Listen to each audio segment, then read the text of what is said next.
Hello, good morning, dear students. Today we are going to start our new classes for English Literature 12th class, and we have already written the syllabus of English literature, and we have already written the PDF of this topic. So, our first topic is literary terms.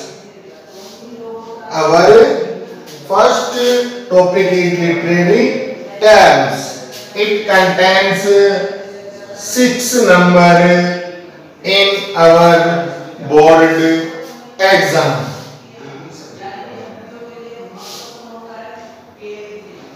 तो in literary terms topic, our first topic is Anglo Indian literature. इसका मतलब होता है आंग्ल भारतीय साहित्य.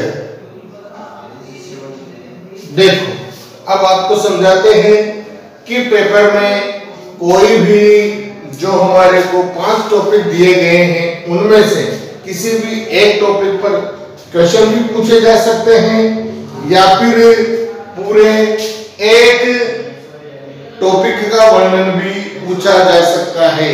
तो इसलिए हमने जो ये टॉपिक है एंग्लो इंडियन लिटरेचर, इसको बड़े ध्यान से समझना है, बड़े गहराई से समझने का प्रयास करना है. क्यों? क्योंकि एक तो हमें ये पूरा याद होना चाहिए और साथ में यदि इसके बीच में से कोई प्रश्न बनाकर पूछा जाता है तो उसके बारे में भी हमें जानकारी होना चाहिए. आपको समझाने के लिए हिंदी लैंग्वेज का इस्तेमाल किया गया है. वैसे आपको इंग्लिश लैंग्वेज में भी समझना चाहिए, फिर भी अभी आपको समझने के लिए थोड़ा बहुत हिंदी लैंग्वेज की सहायता ली गई है. वैसे आपको वहां पर इंग्लिश में ध्यान रखना है और इंग्लिश में ही समझने का प्रयास करना है. समझने का प्रयास करते हैं. Anglo Indian literature is a branch of English literature. तो आंग्ल भारतीय जो साहित्य है वह अंग्रेजी साहित्य की एक भाषा है, अंग्रेजी साहित्य की एक शाखा है. तो ये एंग्लो इंडियन लिटरेचर किसकी? अंग्रेजी साहित्य की एक शाखा है. Produced by Englishman. इंपॉर्टेंट क्या है? जिसको उत्पन्न किया गया है. किसके द्वारा उत्पन्न किया गया है? इंग्लिशमैन, अंग्रेजों के द्वारा. किसके द्वारा? अंग्रेजों के द्वारा. तो इस शाखा को किसके द्वारा बनाया गया है? अंग्रेजों के द्वारा. अब अंग्रेज भी कौन से? Who lived in India, जो भारत में रहे at least for some time, कम से कम कुछ समय के लिए. at least some time, कुछ समय के लिए जो अंग्रेज भारत में रहे और उन्होंने जो साहित्य लिखा, भारत में रहने वाले अंग्रेजों ने जो साहित्य लिखा उसको क्या कहा जाता है? Anglo Indian literature. तो यदि एंग्लो इंडियन लिटरेचर के बारे में पूछा जाए तो यह हमारा एक प्रश्न का उत्तर हो सकता है. अब it is the literature of the empire. तो यह एक साम्राज्य का साहित्य है. साम्राज्य का मतलब राजा के द्वारा जो राज किया जाता है. तो राज के जो भाषा थी उसका एक साहित्य है. A product of British encounter with India. कि जो अंग्रेजी व्यक्ति थे वो भारतीयों से जो व्यापार करते थे, जो मिलता था वो क्या होता था? एक इंग्लिश लिटरेचर में ही वो होता था। इन सिंपल वर्ड्स, साधारण शब्दों में हम कह सकते हैं Anglo Indian literature is the outcome of the two different cultures. तो साधारण भाषा में हम कह सकते हैं कि आंग्ल भारतीय जो साहित्य है वह आउटकम का मतलब आया है of the two different cultures, किससे?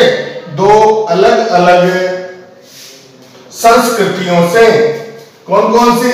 That of the east and the west. तो ये कौन कौन सी दो विभिन्न संस्कृतियों से मिलकर बना है?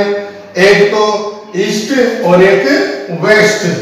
कम इनटू कांटेक्ट, जो किस में आई? संपर्क में आई।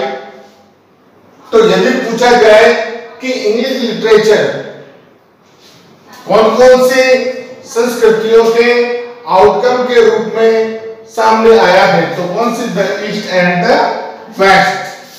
अब आपसे क्वेश्चन में पूछा जाए कि what is the definition of Anglo Indian literature. अगर डेफिनेशन पूछी जाए तो डेफिनेशन लिखेंगे E.F. ऑटन से। E.F. ऑटन एक अंग्रेजी लेखक हैं, ऑथर हैं। उनके अनुसार इसकी क्या परिभाषा है और उन्होंने इसकी थीम के बारे में क्या कहा है? किसके बारे में? थीम के बारे में। About the theme of Anglo Indian literature. और यदि थीम के बारे में क्वेश्चन पूछा जाए तो थीम में 4 प्रकार की थीमें बताई गई हैं, उसके 4 गुण बताए गए हैं थीम की। The first is the ever present sense of exile.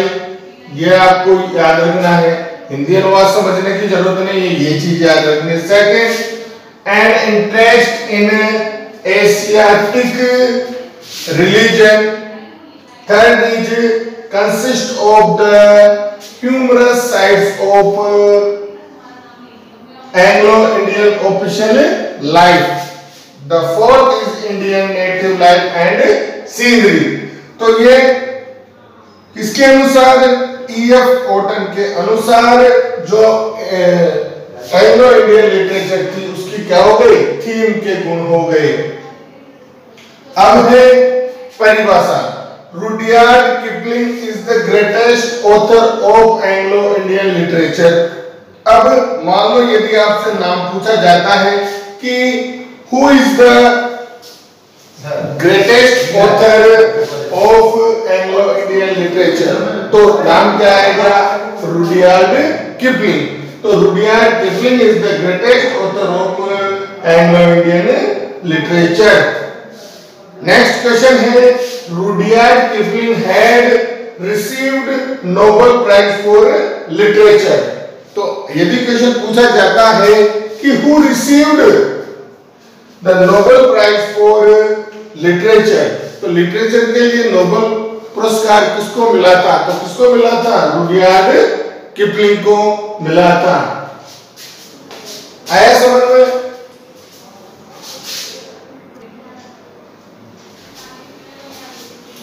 Next, the first few decades of 20th century.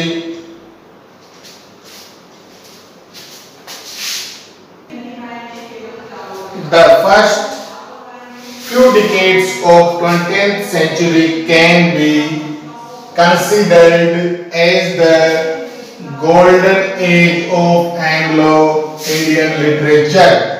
और यदि आपसे पूछा जाता है कि इस एज की, इस एंग्लो इंडियन लिटरेचर की गोल्डन एज कौन सी है? गोल्डन एज कौन सा समय है? तो क्या है? The first few decades. पहले कुछ डिकेड्स, डिकेड्स का मतलब होता है 10 वर्षों का समूह ऑफ 20th सेंचुरी, 20वीं शताब्दी का पहला दशक कैन बी कंसिडर्ड, उसको माना जाता है the golden age of Anglo Indian literature. अब लास्ट है एंग्लो इंडियन लिटरेचर डाइड, मरा था, इट्स नेचुरल डेथ, इसकी स्वाभाविक मौत with the independence of India. क्यों? क्योंकि जैसे भारत को स्वतंत्रता प्राप्त हुई अब भारत को स्वतंत्रता प्राप्त होने के बाद में यहाँ से जितने भी जो अंग्रेजी लेखक थे वो सब कहाँ पर चले गए, ब्रिटेन में चले गए।